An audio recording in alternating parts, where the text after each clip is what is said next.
Sí que ellos tienen ahí un pero, son esos 9.400.000 ahí. Se llama restitución. Ellos no tienen derecho a utilizar sus 27 millones de pesos de crédito, sino que ellos solo pueden utilizar 17.500.000 de crédito, porque tienen que devolver 9.450.000. Esa era la idea de esta reforma de la que estamos vigentes, que estos súper ricos, se suponía, pudieran aportar con esos 9.450.000 que están ahí. Entonces, como consecuencia, el 14A, a mismo nivel de retiro, al 14A le van a devolver finalmente el 15 de mayo, porque esto, recuerden que esta declaración de renta se hace a más tardar el 30 de abril. Entonces, los que alcancen a declarar el 30 de abril, el 15 de mayo, el Servicio de Impuesto Interno, por medio de la Tesorería General de la República, les va a devolver, en el caso del 14A, 3.531.000. Y en el caso del 14B, que retiró sus 100 millones, pero como tuvo que restituir 9.450.000, le va a tener que pagar, no le van a devolver, va a tener que pagar 3.918.000 pesos. Por eso es que los que les decía al principio, que las personas, las pymes, que por desconocimiento u otro motivo se hayan adherido a ese 14B, no les conviene para nada, porque tienen que restituir parte de ese crédito que les entregó su empresa. Una clienta que yo tengo, que es pyme, pequeñita, ella tuvo una utilidad como de 7 millones de pesos este año. Tuvimos que hacerle su declaración de renta y le tocó restituir 1.300.000. Le devolvieron finalmente igual, pero 2 millones. Debieron haberle devuelto 3 millones de pesos. Y 1 millón de pesos para ella, que es una pequeña empresa, en verdad pequeñita, es mucho tener que devolver. Entonces, por desconocimiento, ella se quedó en esa 14B y tuvo que restituir ese 1.320.000, en vez de que le hayan devuelto los 3 millones completos. 3 millones de pesos sirve para una empresa para que pueda pagar cuántos meses de remuneraciones, con eso puede pagar sus arriendos. Entonces tuvo que restituir. Por eso es que uno de los principios, y Patricia bien lo dijo, que se suponía que las leyes tributarias deberían ser de fácil conocimiento de todos. Y habiendo 4 regímenes tributarios, es difícil tener que conocer todas las condiciones. Nosotros tributaristas, que lo pasamos todo el año, todos los días, en la noche, el sábado, el domingo, leyendo y estudiando, para poder asesorar, imagínense, se dice que pastelero a tus pasteles. Entonces los empresarios están dedicados a sus giros, a sus negocios, no están dedicados a esto. Entonces, ahí hay como una trampita donde se podrían caer. Y no es lo que nosotros quisiéramos. Así que esperamos que en esta reforma pudieran haber mejores.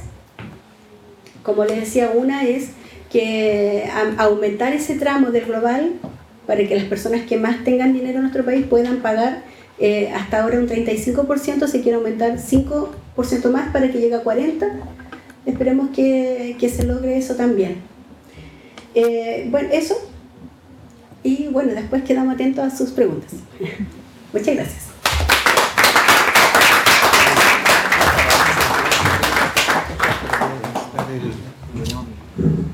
No importa, yo creo que escuchar.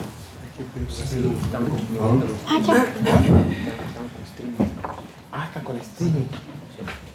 Chupaya, ya. Hola, buenas tardes. Que vemos cómo hacerlo de pie, pero vamos a ver si se alcanza. Me presento, Roberto. Perdón. Muchas gracias. Estoy como acelerado ya. Muchas gracias, Angelina y Patricia. Muy bien, además complementado entre la toma de posición. Roberto Pastén Carrasco es nuestro tercer y último expositor. Él es ingeniero comercial de la Universidad de Tarapacá, magíster en economía de la Universidad de Chile, doctor en economía de la Universidad de Alabama en Estados Unidos y actualmente director del Instituto de Economía de la Universidad de la Facultad de Ciencias Económicas y Administrativas de la Universidad Austral. Ha sido ministro titular del tercer Tribunal Ambiental de Valdivia y recientemente fue electo miembro del directorio de la Sociedad de Economía de Chile por un periodo de 2 años. Bueno, gracias. ¿Ahora sí? ¿Sí? Gracias por la invitación. Voy a hacer todos los esfuerzos para no alejarme del... Estamos transmitiendo porque están en streaming. En el salón de arriba hay gente viendo por streaming porque no cabe más gente. Creo que podría ser o te puedo cambiar de asiento, ¿sí? Y me siento, es para verlo, ¿sí? Claro. Sí. O si quieres en otro lugar. Ok, bueno, mi presentación va a ser un poco distinta a las presentaciones anteriores porque básicamente lo que quiero dar alguna idea en términos, a ver, ¿cuál podría ser una estructura impositiva adecuada para el país? Pero obviamente primero tengo que decirles que en este tipo de cuestiones nunca hay una verdad absoluta, porque depende de dónde cada uno ponga la vara, ¿cierto? Si 20, 30, 40, a veces nos olvida que en este tipo de cosas son posiciones que tienen que ver con cómo uno hace un balance en las distintas alternativas más que una única verdad. Y el punto es porque que dice algunas ideas, porque obviamente a la larga hay que tener una única posición como sociedad y básicamente el juego democrático el que permite negociar las distintas opciones. Por lo tanto, en la medida de lo posible lo que voy a hacer es que voy a mostrar hechos, no juicios de valor, pero hay un par de partes donde hay juicio de valor en mi opinión, entonces cuando yo diga pi, ¿qué quiere decir? Que voy a decir algo que es eventualmente controversial, ¿ok? Así que para que me tengan algún grado de tolerancia. Eso dice el ámbito para redistribución directa a través de la progresividad del sistema de impuestos es más bien limitada. Esto es de Engel, Galetovic y Radar en el Journal of Development Economics en el 99. Y esta es una posición muy extendida entre los economistas, la economía clásica. Básicamente lo que está diciendo, y probablemente va a estar en el debate ahora, y va a haber mucha gente que tenga esta posición, en el sentido de que los impuestos no son efectivos desde el punto de vista de generar redistribución. Es básicamente la focalización del gasto fiscal lo que permite la redistribución. De tal manera que tiene una tasa de impuestos fija y entonces luego mejora la redistribución a través del gasto.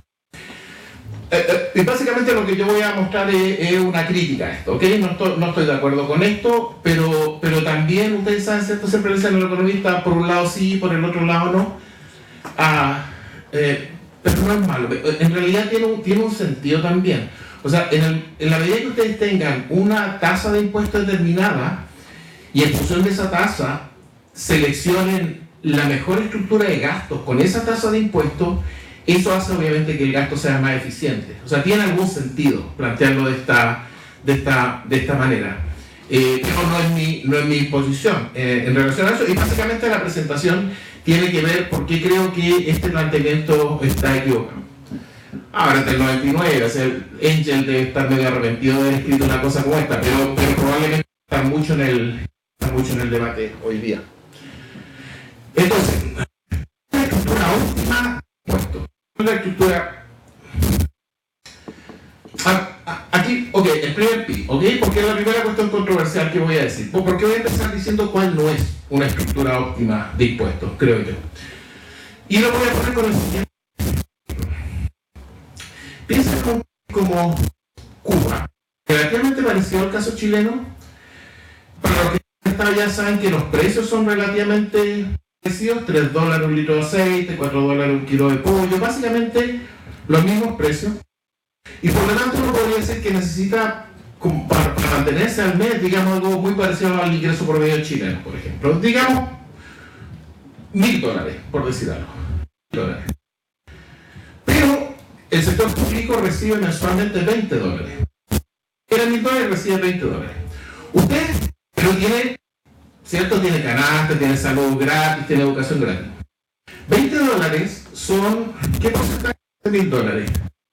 El 2%.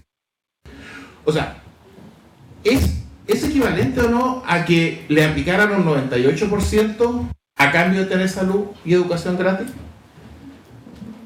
Lo menos, ¿no? Es equivalente. Si requieren para vivir $1.000 y les dan 20, es como si el Estado les quitara $980, ¿cierto? Para financiar salud y educación gratis. Quiero ser más controversial en esto, pero obviamente creo, yo personalmente, y creo que mucha gente también en mi país, no estaría de acuerdo a recibir educación gratis con el costo de una tasa de impuestos del 98%. Entonces, ese es un extremo, ¿ok? Ese es el extremo que yo creo que no debería ser una estructura impositiva óptima. El otro, bueno, ya lo vieron en el gráfico, ¿ok? Yo no, lo siento, el gráfico ya está, así que ya no voy a... Solamente decirles que tampoco creo que esta sea una estructura de impuestos óptima. O sea, en el otro extremo, donde la tasa de impuestos es del 20% y hace que todos los países, al menos que son referencia hoy día para Chile, como la OECD, Chile esté casi en el último lugar, solamente superado por México, tampoco es el otro extremo. Tampoco es una tasa de impuestos óptima. Uno podría decir, ¿qué de bueno tienen los impuestos? O sea, está bien que sea el impuesto bajo. ¿Qué de bueno tiene? Pero si ustedes lo comparan, por ejemplo, con países como Suecia, por ejemplo, tiene un impuesto del 44% y Chile 20%. Es más del doble, ¿cierto? Es más alto el impuesto. Pero hay una diferencia. Suecia tiene provisión pública de servicios de salud y provisión pública de educación. Chile tiene un impuesto más bajo, pero tiene provisión privada de educación. Y no es que esté diciendo esta es la estructura óptima que quisiera, pero lo que sí creo que puedo decir sin dar lugar a polémica, de que esta no es, y quizá alguna de estas, bajo esa combinación. Porque hoy día lo que estamos pensando y lo que estamos diciendo hoy día, creo yo, ¿ves? Como sociedad, estamos dispuestos a sacrificar algo de ingresos a condición de tener menos desigualdades sociales o una mejor distribución de la renta. Creo que hay un cierto grado de consenso en eso y básicamente eso significa que tener una estructura de impuestos que vaya un poquito hacia arriba. Pero bueno, esa era la segunda cosa polémica que iba a decir. Pero hay un tema que uno tampoco lo puede dejar. De nuevo el economista, por un lado sí, por el otro lado no, pero bueno, a veces es bueno también, creo yo, no tomar posiciones de esto tiene puros beneficios o esto tiene puro costo. En la vida, cualquier política de cualquier naturaleza tiene beneficio y tiene costo, ¿cierto? Entonces yo también lo voy a plantear, y esto no lo he planteado yo, lo plantea mucha gente. ¿Qué sentido tiene aumentar al doble los impuestos si es que ese impuesto, esa recaudación, no está bien dirigida a lo que uno lo está focalizando? Y es un argumento válido de mucha gente, ¿cierto? Yo creo que hay muchos empresarios en este país que están dispuestos a que le suban los impuestos, pero no están dispuestos a que le suban los impuestos para gastos que no sean directamente en beneficio de los que están más vulnerables, etc. Bueno, este gráfico lo tuve que sacar de una foto, pero creo que es súper decidora. No se ve muy bien, pero este es el indicador de desigualdad. El Gini es un indicador de desigualdad que mide qué tan desigual es una sociedad. Es 0 cuando todas las personas reciben lo mismo y es 1 cuando una persona se queda con todo.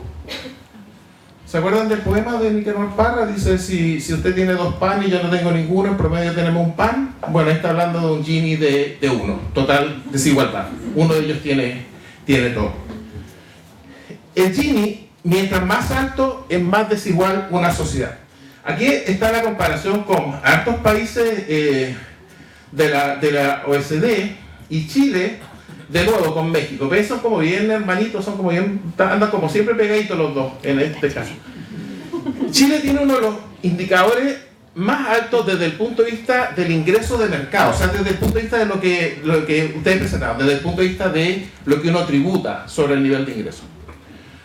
La forma, y este planteamiento también un poco de, y por qué creo que el planteamiento de Angel y los demás es equivocado, porque la forma en que uno a través del gasto redistribuye y mejora la distribución de la renta es a través de prestaciones, ¿cierto? In-kind, provisión de servicios, etc. Bueno, la línea esa como gris, muestra el nivel de ingreso, o sea, muestra el Gini, después de que se le entregan estas prestaciones que tienden a reducir la desigualdad. Miren, todos los países bajan el Gini cuando agregan estas prestaciones. Chile casi no lo baja. O sea, no sé si entienden el punto. O sea, cuando aplican políticas que tienden a disminuir la desigualdad, parece que todos los demás países tienen un cierto nivel de efectividad que Chile no lo tiene. Entonces uno tampoco puede conocer el tema de que al aumentar los impuestos tiene que ser muy importante la consideración de focalización y de eficiencia en ese gasto. Pero ¿dónde aplicar esto de impuestos? No creo. Ahí se ve. Ok, este es el debate. ¿Ve? Aquí está el Gini estimado para Chile. esto lo hizo Oscar Landerrecio, uno de sus alumnos, pero en general mucha gente está esa visión. ¿Por qué el Gini, que es el indicador de desigualdad, ha venido disminuyendo a través del tiempo? Y la gente dice que esta crisis social tiene que ver con los niveles de desigualdad.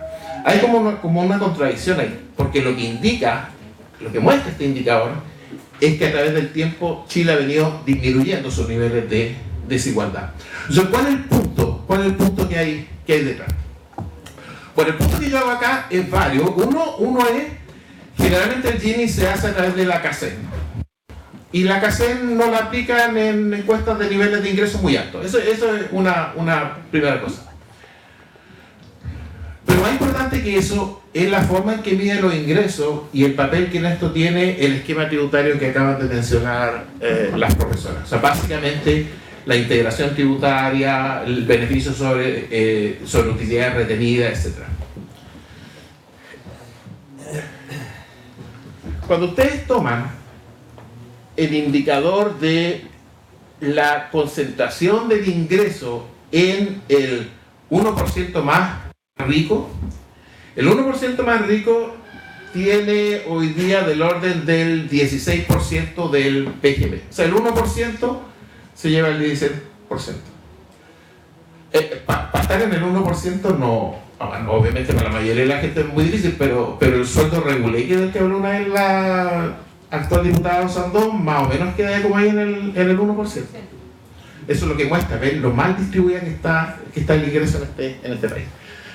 Y si ustedes se fijan, porque ese es el 1%, este es el 0,1% y este es el 0,01%.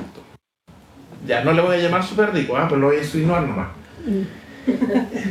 Desde el año 60, y este es un estudio de Figueroa, López y Gutiérrez La Chile, se llama La Parte del León, pero también ha sido contrastado por otros estudios. Desde los 60, la concentración comenzó a reducirse hasta 73, hasta el inicio del gobierno militar. Después de eso, el nivel de concentración del 1% se disparó hasta la crisis del 80.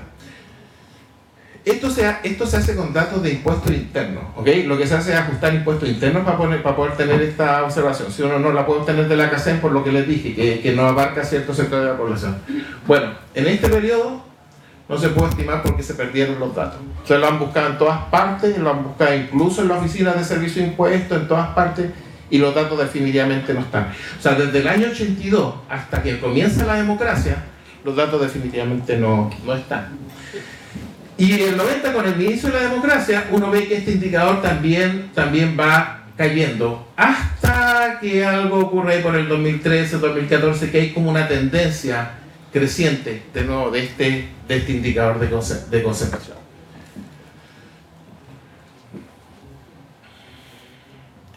Si ustedes comparan, esto simplemente es nivel de ingreso, ¿ok? Nivel de ingreso. La línea azul es el 1% más rico. La línea roja es como, ¿cómo es? ¿Cuál es el siguiente? Es como el 90 al 1% o el 99 al 1%, es una parte que no está, digamos, entre los más ricos, pero que está en el siguiente tramo de gente más rica. Y esta línea es todo lo demás. O sea, básicamente ustedes ven que a través de los años, sí, esto es así, el nivel de ingreso per cápita ha venido aumentando en todos los segmentos. Pero en este segmento de menores niveles de ingresos, o sea, no los que están dentro del 1% más ricos, ni la vecindad del 1% más rico, en los últimos años ha venido como estancándose.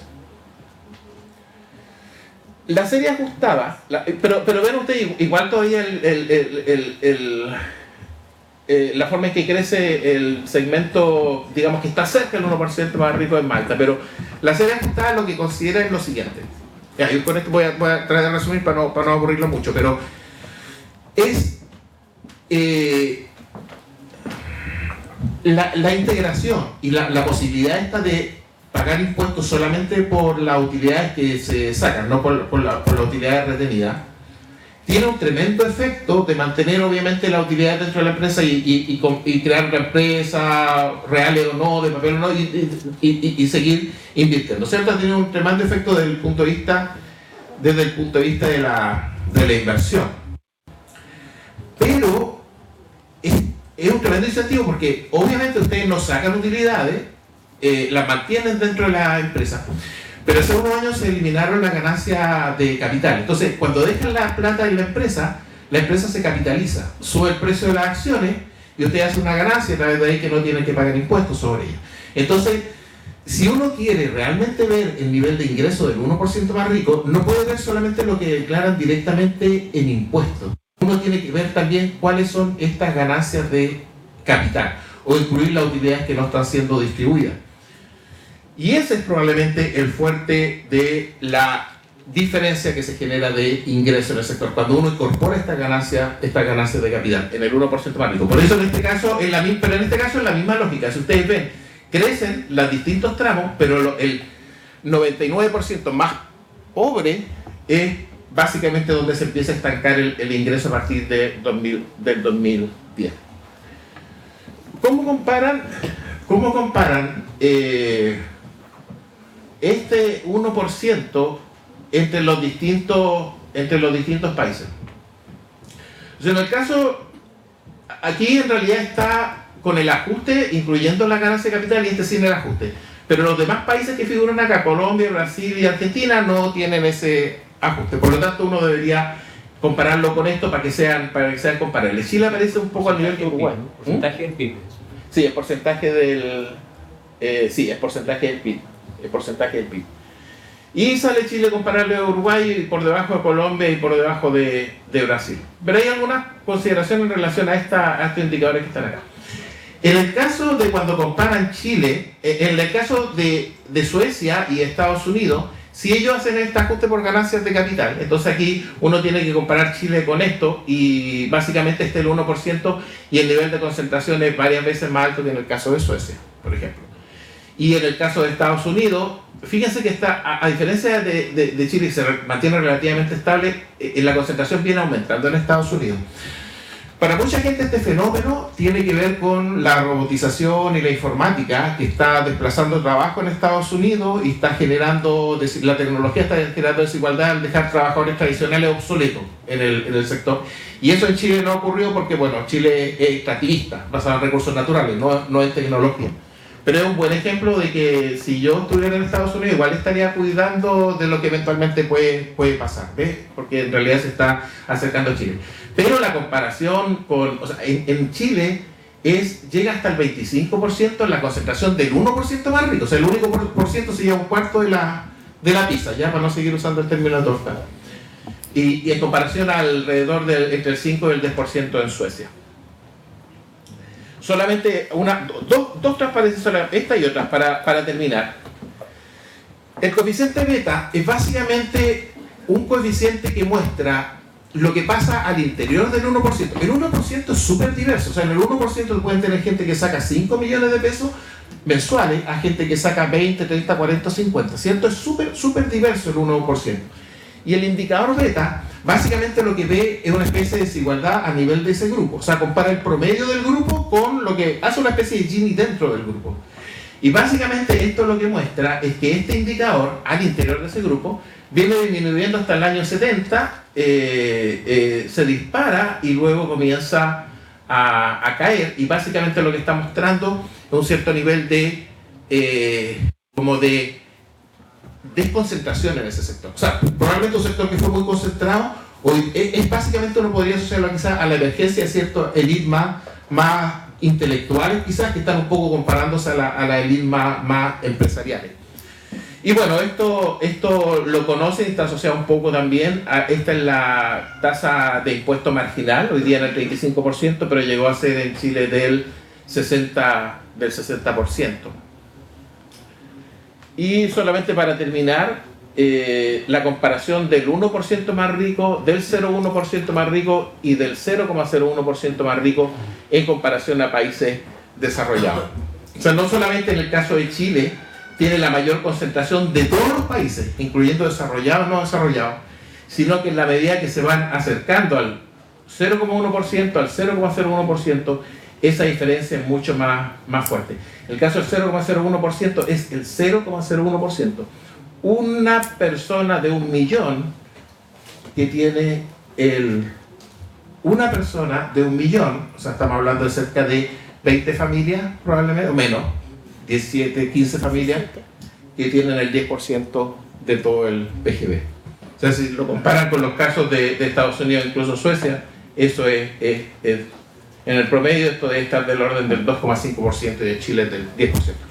Entonces, voy a terminar, no quiero hacer conclusiones, solamente quería darles alguna idea que creo que son hechos. Esto es información que está publicada y solamente para que ustedes puedan hacer sus propias decisiones en términos de si consideran que la actual estructura tributaria en Chile es la correcta o quizás deberíamos propiciar, se lo voy a decir, me gustaría que fuera como Suecia, una cosa así, probablemente. Okay, gracias.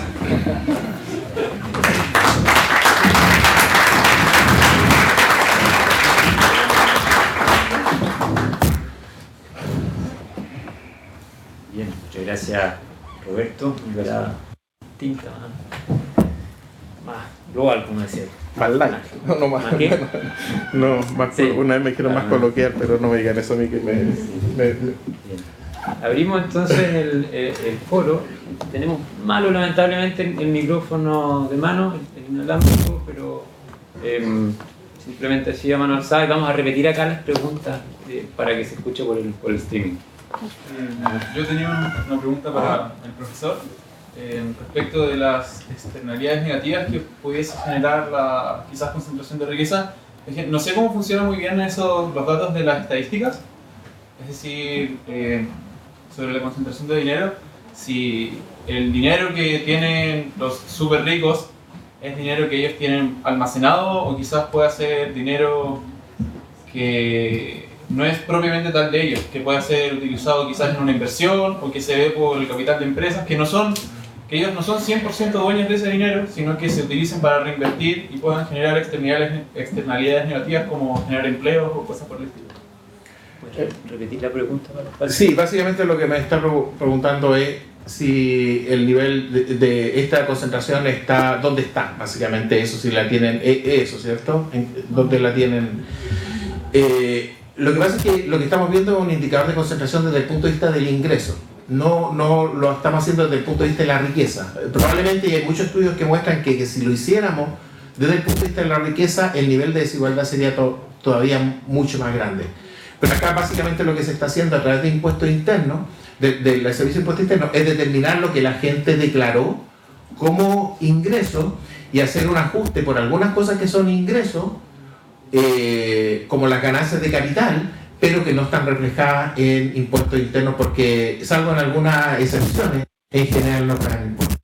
¿Ven? Entonces, pero si uno lo podría hacer desde el punto de vista de la riqueza y probablemente sería mucho más desigual. Yo quiero agregar un dato casi anecdótico, digamos en un libro, ¿se escucha? No, es un libro más bien coloquial, digamos, un libro que se llama Too Big to Fail, acerca de la crisis del 2008, digamos, específicamente la quiebra de Lehman Brothers. Hay un momento, ustedes saben, en que el gobierno, el Tesoro, digamos, el Ministerio de Hacienda, intenta rescatar, cuando empiezan a quebrar los bancos de inversiones, intentan rescatar y empiezan a juntar plata por todos lados. O sea, hay un fin de semana en que se juntan todos los principales banqueros o sea, los llama el ministro de Hacienda y dice: ustedes se me vienen a Nueva York, nos juntamos todos acá y nos salimos de aquí hasta que resolvamos esta situación. O sea, no podemos empezar a perder los bancos porque cada uno cae el otro, porque están todos asociados a través de todo tipo de crédito. Entonces, pero hay un momento en que piensan, ya no les presta el Banco de Inglaterra, no les presta el otro. Los grandes bancos de personas, digamos, tienen capitales mucho más sólidos para que pueden financiar a los bancos de inversiones, le están pidiendo que los compren. Hay momentos que están tan desesperados que dicen: bueno, llamemos a Warren.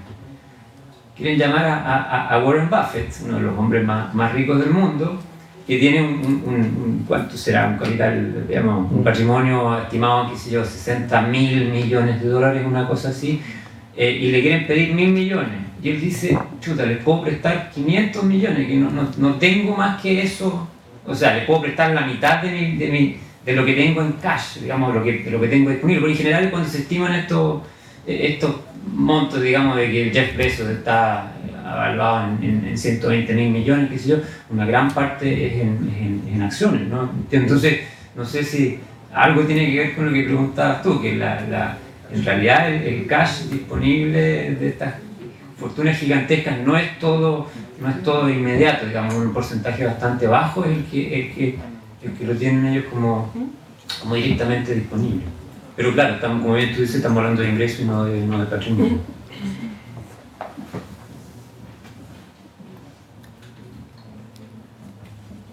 Sí.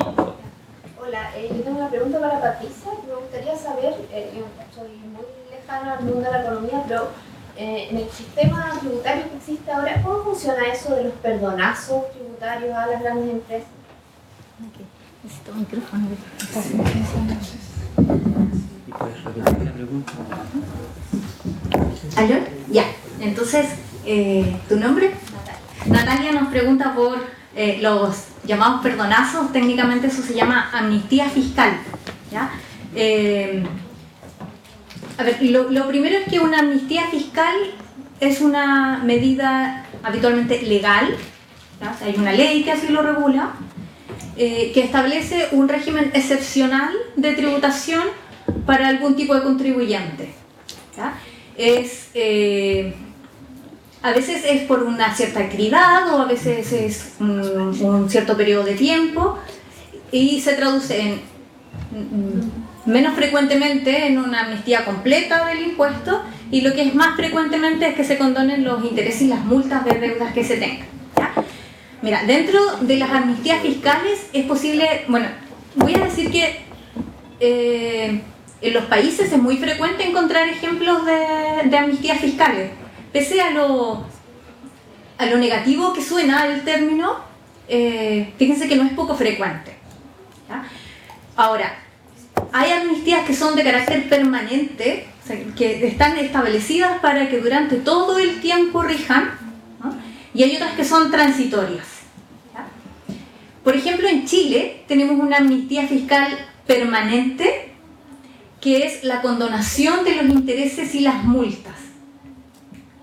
Cuando tú debes un impuesto, además de tener que pagar lo que llamaríamos el capital, que es el impuesto propiamente tal, por ley este capital tiene que reajustarse, pero además tienes que pagar un interés y una multa. El interés es de 1,5% mensual, que es altísimo, y una multa que va a depender de qué tipo de impuesto sea, en base a un 10% más un 2%, dependiendo si es sujeto a retención o no, ¿ya? Sucede que actualmente, a ver, lo que ocurrió históricamente en Chile está marcado por el hito de la condonación de los intereses y multas de Johnson, ¿ya? Es un hecho el que cambió la política fiscal al respecto.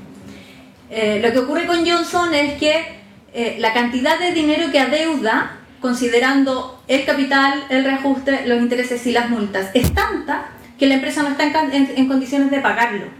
Y si se la obliga a pagar, quiebra. Entonces, en ese momento, lo que hace el director regional de la región metropolitana es el que tiene facultades legales para condonar intereses y multas, es que opta por hacer esta condonación, ¿ya? Yo quiero enfatizar esto de que es una facultad legal del director regional, por eso les digo que está en forma permanente establecida, ¿ya? De condonar los intereses y las multas. Entonces, aquí un poco el juego que hay detrás es el Servicio de Impuestos Internos, si no condona el interés y las multas, lo que va a generar es la quiebra de la empresa.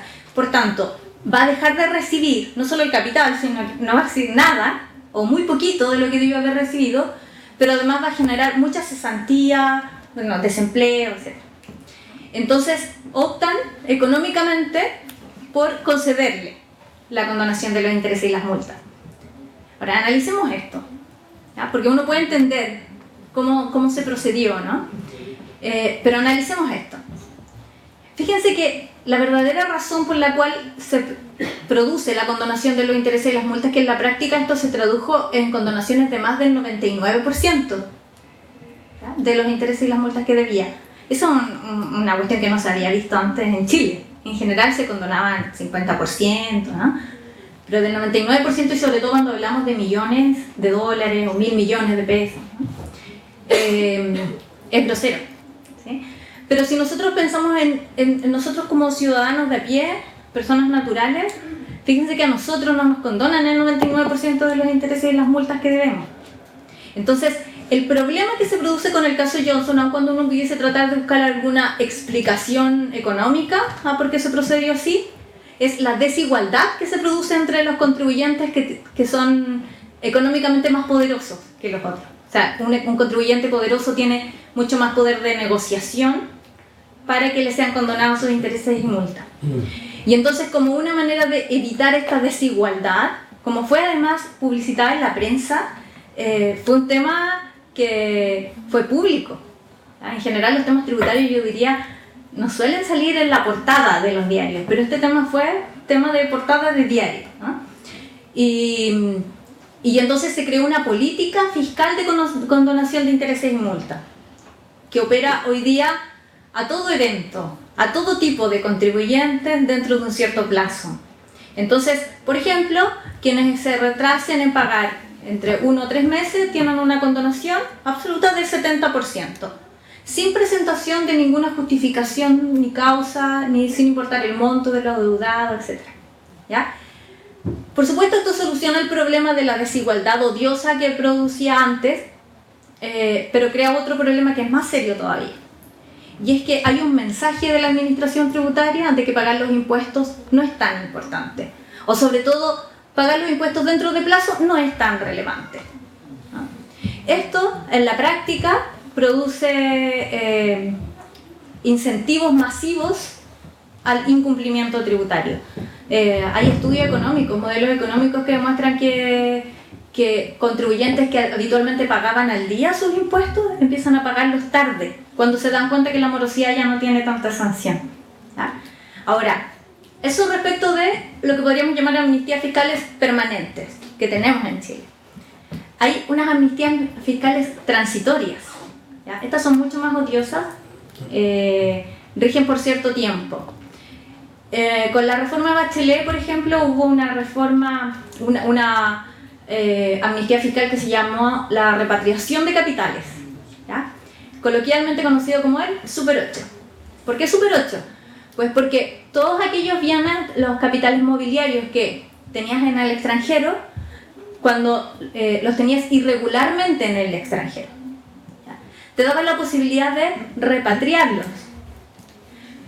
Estos en su momento seguramente hubiesen pagado una tasa de... El impuesto de primera categoría en aquella época tenía una tasa del 20%.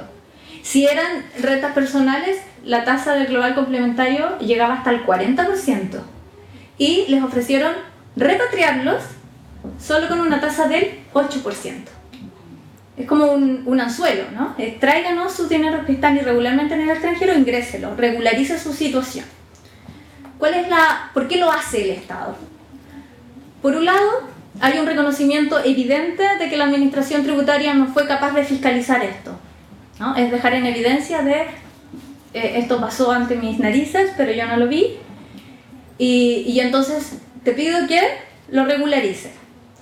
De aquí en adelante, entonces, el contribuyente ya forma parte de la base de datos del órgano fiscalizador, y entonces, por todos los ingresos futuros, va a poder cobrar el impuesto completo, ¿no?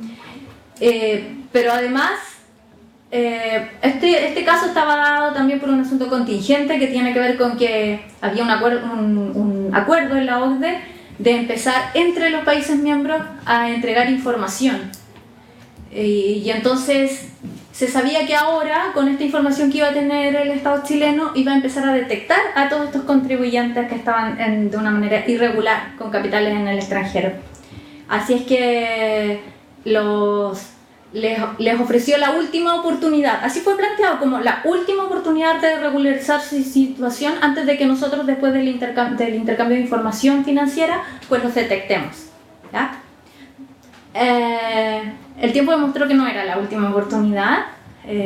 Esto fue el año 2014 con la reforma Bachelet, el proyecto de modernización tributaria de Piñera, presentado en agosto de 2018, volvía a tener una nueva medida de amnistía fiscal de repatriación de capitales, que además era más amplia porque no solo eran los capitales mobiliarios, sino también los inmobiliarios. Esta vez la tasa no era del 8%, era del 10%, pero evidentemente seguía siendo muy conveniente si uno lo comparaba con lo que hubiese tributado regularmente.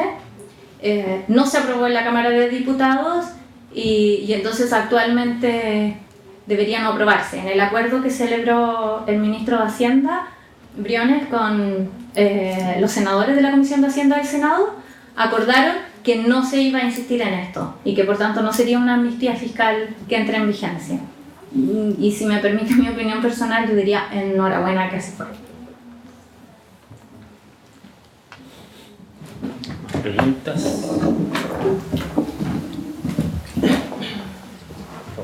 Profesor, en términos económicos, bajar la tasa de impuesto de primera categoría a un 10% implica, siendo no crédito contra impuestos, ayudaría a simplificar el sistema tributario y mantener la recaudación o incrementar la recaudación de acuerdo a los datos que puedan, o estudios que existan. Repito la pregunta. ¿Le puedes repetir tú? No. Ok. Básicamente la pregunta es si la entendí bien, si es que simplificaría el sistema bajando una tasa al 10%, eso, ¿sí?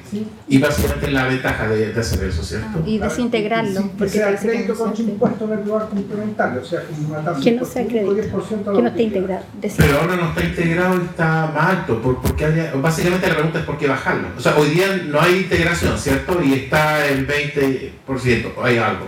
Y entonces si lo baja al 10%, pero ya no hay integración, ¿por qué lo...? O sea, básicamente lo que me está diciendo es, ok, sin integración, pero como compensación baja el 10%, eso es. ¿Sí?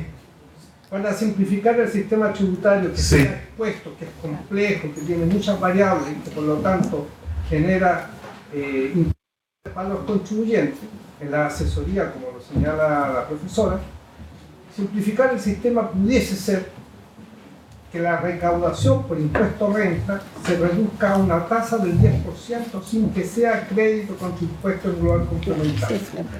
Siendo así, hay estudios pertinentes en el grado económico que implicaría aumentar la recaudación fiscal. Ese estudio yo tengo entendido que alguien lo hizo antes de la reforma tributaria de Bachelet.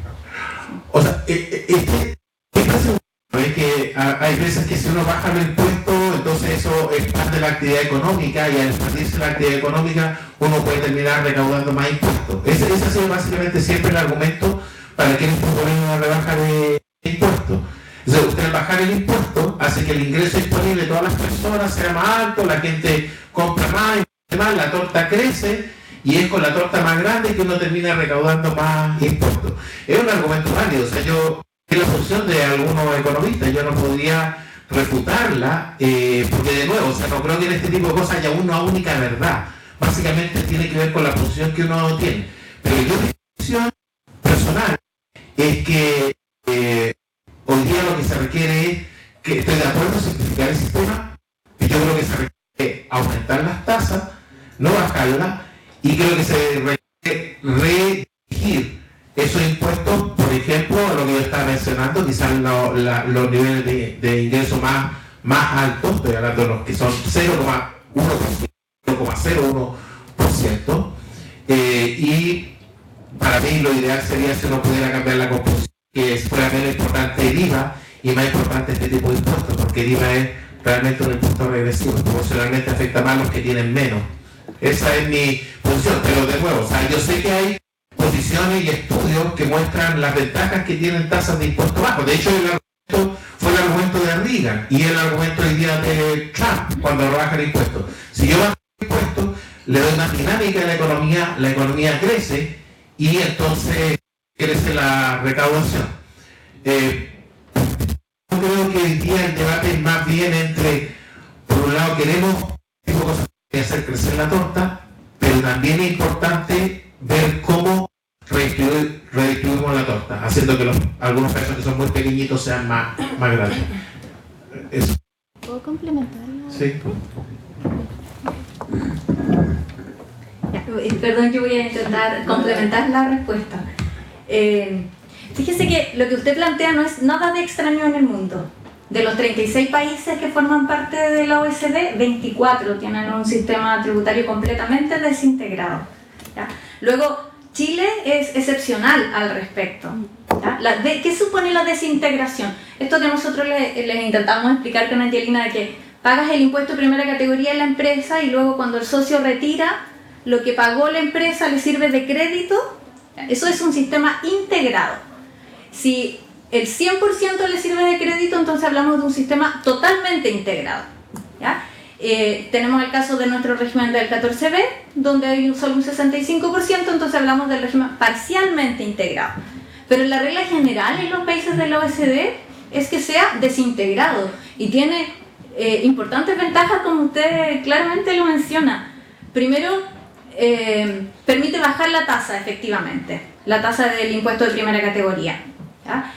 Fíjense que cuando los países extranjeros, cuando los capitales extranjeros están tratando de buscar dónde invertir, lo que preguntan es cuál es la tasa del impuesto de primera categoría, ¿ya? Chile, como tasa, es objetivamente muy alta comparativamente hablando. Decir que alguien paga el 25 o el 27% es altísimo, ¿ya? Hay países como Paraguay que tienen un 15% de tasa, ¿ya? Ahora, lo que ocurre es que en Chile a las empresas no les importa, porque lo que pagaron de impuesto de primera categoría les sirve de crédito después, ¿no? Esto en la práctica no es considerado por los extranjeros, y fíjense que los economistas chilenos hoy día, por ejemplo Rodrigo Valdés, incluso Carolina Fuenzalida recientemente en la Comisión de Hacienda lo mencionó expresamente, si hubiesen estado los votos para establecer un sistema desintegrado, pues lo hubiesen establecido. Porque entendían todo esto, por supuesto, antes del 18 de octubre, porque entendían que no iba a prosperar, es que no se planteaba.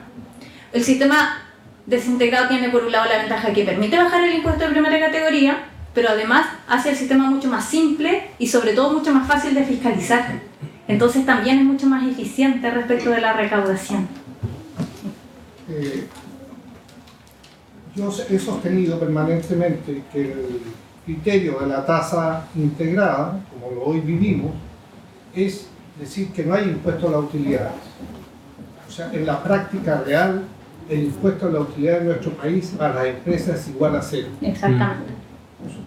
Sí, por supuesto. Es como preguntar si el IVA le importa a los vendedores.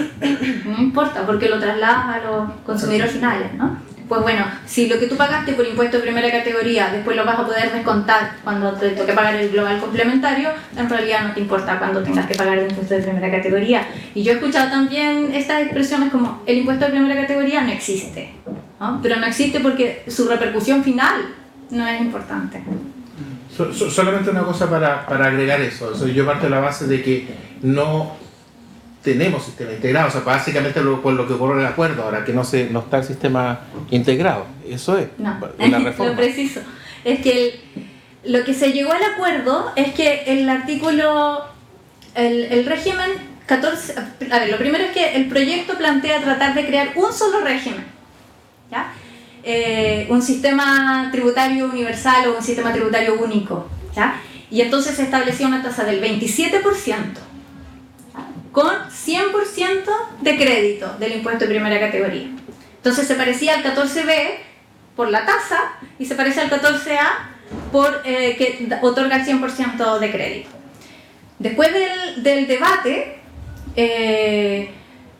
se llegó al siguiente acuerdo. Esto está, y eso hay que tenerlo presente, está en el acuerdo que firmó el ministro con la Comisión de Hacienda del Senado, y por tanto todavía no existe el texto, ni siquiera como proyecto, ¿ya? Lo que dice el acuerdo es que vamos a distinguir entre la tributación de las grandes empresas y la tributación de las MIPYMES. Las grandes empresas, que serán todas aquellas que tengan ingresos por más de 75.000 UFs anuales, ¿ya?, van a tributar con una tasa del 27% y un sistema semi-integrado donde el impuesto de primera categoría va a servir de crédito solo en un 65%. Pero todas aquellas micro, pequeñas y medianas empresas que se entienden incorporadas, todas las empresas que tengan ventas, ojo con esto, en ventas anuales por 75.000 UFs o menos, van a tributar con un régimen con una tasa del 25% y el sistema será completamente integrado. ¿Ya? Así es que la reintegración no desapareció de nuestro sistema. De hecho, va a ser la regla general porque en la práctica más del 90% de las empresas van a tributar con este régimen. A diferencia de la reforma de Bachelet, este régimen se establece de oficio. Entonces ya la gente no tiene que elegir o postular aquí.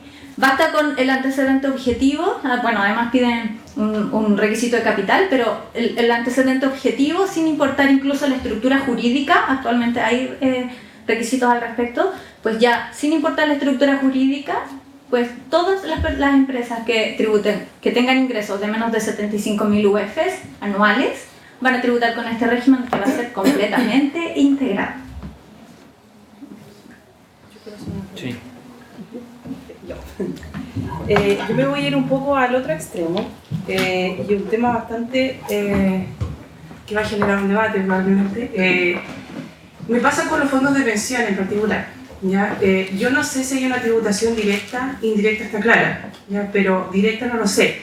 Y si hubiera directa, ¿qué posibilidad hay es que lo podamos incorporar en el global complementario? ¿Qué efecto creen ustedes que tendría? Esta es una pregunta para ustedes. Planteando la pregunta que hizo anteriormente, o sea, ¿qué efecto positivo o negativo nos trae consigo descontar un poco esto en el global complementario como crédito? Y si es positivo, ¿qué creen ustedes?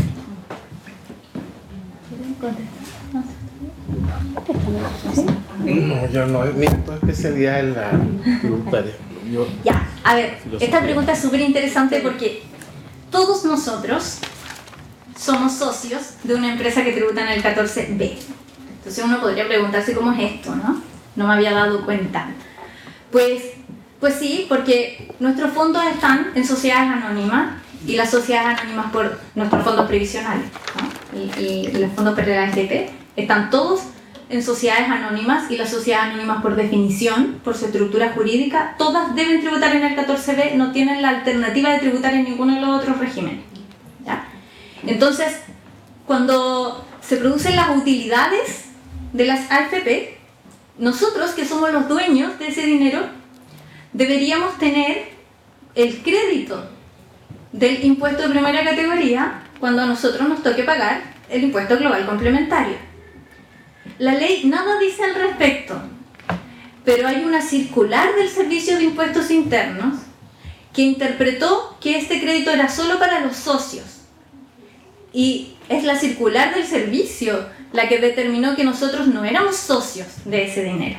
Y claro, efectivamente, formalmente no somos miembros de una sociedad, pero es que no solo no somos socios, es que somos los dueños de ese dinero. ¿Ah? Pero solo por esa circular, el crédito que nosotros deberíamos tener para poder descontar el impuesto de primera categoría a nuestros ingresos por el impuesto global complementario no se concede. ¿Ya? Ahora, yo creo que es una interpretación mañosa y que es perfectamente posible sostener jurídicamente que nosotros tenemos derecho a ese crédito. ¿Pero qué efecto negativo tendría para la economía, pensando en lo que dice el profesor? Es que formalmente, fíjate que no es un ingreso público para el Estado. En el fondo lo que genera es mayor utilidad para la empresa, para la AFP. Entonces no tiene una repercusión directa en los ingresos públicos. Entonces, sí. Y en este caso, ¿cómo se puede regularizar eso? ¿Hacer un cambio, por ejemplo? ¿Pedir ese cambio del concepto de socios o de dueños? ¿En qué momento nosotros podemos hacer partícipe como para llegar a este cambio? ¿Hay posibilidades de hacer ese cambio? Yo creo que este es el momento en que tenemos que hacer este tipo de solicitudes, ¿no? ¿Y a dónde y a quién, por ejemplo? Porque esto la AFP no está dentro de la Constitución, entonces ahora lo que se está hablando es el tema constitucional. ¿Pero en qué instancia y a qué agente? Formalmente, lo que correspondería es que la ley lo establezca expresamente para que no haya espacio a dudas y no tengamos que recurrir a las interpretaciones del servicio al respecto. Y entonces, en la reforma tributaria que se está gestionando ahora, está acordado que será en dos tramos, en dos plazos, ¿no? Hay una reforma tributaria que es rápida, que es de la que hemos estado conversando, y hay otra que está prevista para marzo. donde se van a regularizar algunas exenciones. De hecho, por ejemplo, se está planteando incluso cuestionar un poco esto de la renta presunta, ¿no? Y yo creo que ese es un buen momento. También se trata de darle mucha certidumbre, porque el gran problema de esto que no esté expresamente mencionado es que es incierto, ¿no? Entonces se está intentando darle mayor certidumbre a la legislación tributaria. Yo creo que en esta segunda oportunidad es el momento en que podríamos plantearlo. ¿Como ciudadanía o como...? Sí. Es que creo que es algo que se va a considerar de todas maneras. Claro, ¿sabes lo que ocurre? Es que públicamente la demanda social es más bien no más FP. Entonces, si tú partes de la idea de no más FP, no te dedicas a regular los problemas que te genera la FP. Claro. Tendrías que partir primero por decir, quiero FP, y luego decir, bueno, pero la FP que existe tiene una serie de problemas que tenemos que solucionar, y empezar a solucionarlo. Entre otras cosas, por ejemplo, la cantidad de años que se consideran para efecto de calcular las pensiones y todo ello. Pero yo insisto en que esto no se ha planteado, entre otras cosas, porque la demanda social generalizada es no más AFP, ¿sabes? No mejoremos el sistema del FP. Solamente para complementar, en la ley, en la 3500 aparece una prohibición. En realidad aparece explícitamente que los dueños de los fondos, los trabajadores, no pueden tomar decisiones en la administración de la AFP ni pueden ser parte del directorio. Entonces son ese tipo de cosas que en realidad no tienen nada que ver con un cambio constitucional, tiene que ver con el cambio en una ley, la modificación de una ley. De nuevo, este es un bit porque es una apreciación personal, ¿ves? Pero más allá del cambio constitucional tuvieron muchas instancias de modificar esto a través de la simple modificación de una ley. Probablemente el argumento que van a dar es que es una ley que requiere quórum calificado para llevarse a cabo. Pero también es difícil creer eso porque las que se han hecho, que han sido reformas de esa ley que han beneficiado a las administradoras, como en la reforma del agua, que les permitió cobrar comisiones por la cuenta 2, por ejemplo, no han tenido ningún problema para sobrepasar quórum, ¿me entiendes? Entonces pareciera que el tema del quórum solamente surge cuando van a hacer una modificación en la ley que favorece a los trabajadores y no es ningún tema cuando una modificación en la ley que favorece a la AFP. Y ¿en qué instancias, por ejemplo, esto se puede hacer un poco más abierto y no sobre cuatro paredes? No sé, pues digo... Tienes que ver... Yo estaba, por ejemplo, a mí me han invitado en el tema del FP, me han invitado cuando estaba en la Junta de Vecinos, ¿ves? Cuando estaba el tema de constitucional y el tema del FP. Y mi amigo Lego Montesino y yo hablan del tema constitucional y yo hablo del tema de la FP. Y yo soy como el rockstar ahí porque parece que a la gente le gusta más hablar de estas cosas que hablar de la Constitución. Lo que tienes que hacer es, tienes que ir, creo yo, a la ley, a la 3500, buscar el artículo este donde está la prohibición de que los trabajadores tengan participación y que puedan formar parte del directorio, y ese es un punto específico que tienes que atacar. Pero son dos cosas. Uno, lo que dice ya es cierto, o sea, cuando tiene una posición que básicamente no más FP, pero no creo que sea consenso, puede que sea mayoritario, no sé. Una posición que con reforma a la FP, pero si vas a hablar de reforma, yo no sé si esa sea como la reforma de la FP donde debería concentrarte. Pero el punto que hay es que en realidad lo que hay, por ejemplo, si tú escribes la palabra AFP o fondo de pensiones en la Constitución, no te aparece ninguna salida. O sea, es una modificación que, como en muchos otros casos, solamente requiere cambio en la ley. ¿Preguntas? No sé, quién de los cuatro podría preguntarle, espero que alguien nos... ¿Qué es una empresa zombie y por qué alguna gente que tiene estas materias se aprovecha y no pagan impuestos? Repetir la pregunta. Ya, ¿tu nombre? Mario. Mario nos pregunta, ¿qué es una empresa zombie? ¿Viste el libro este de la historia eso es donde sale eso, ¿cierto? La historia de la privatización y la AFP y eso, ¿no? No. No, es que ahí es el concepto de... ¿Ah? De la María Rivas, ¿no? Sí. No, es de un... no me acuerdo cómo se llama, pero es del año 93, pero se llama la historia del dinero en Chile o algo así. Básicamente tiene que ver con lo que ocurrió en el periodo anterior a la recesión de 1982. Y básicamente tiene que ver con una concentración que yo creo que es como muchas cosas que son olas que parten hace 30 años atrás y todavía te están repercutiendo hoy día. Es decir, se formaron un grupo económico mundial, la Guinness,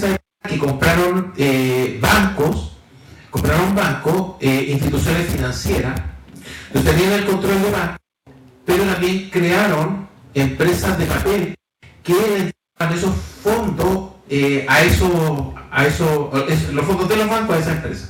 Por ejemplo, el Banco Italia, el presidente era Massad y el gerente era Piñera, y Calaf, que es una gran empresa de Italia, compró el banco de Italia, que estaba en parte de la propiedad. Entonces los fondos de Talca se iban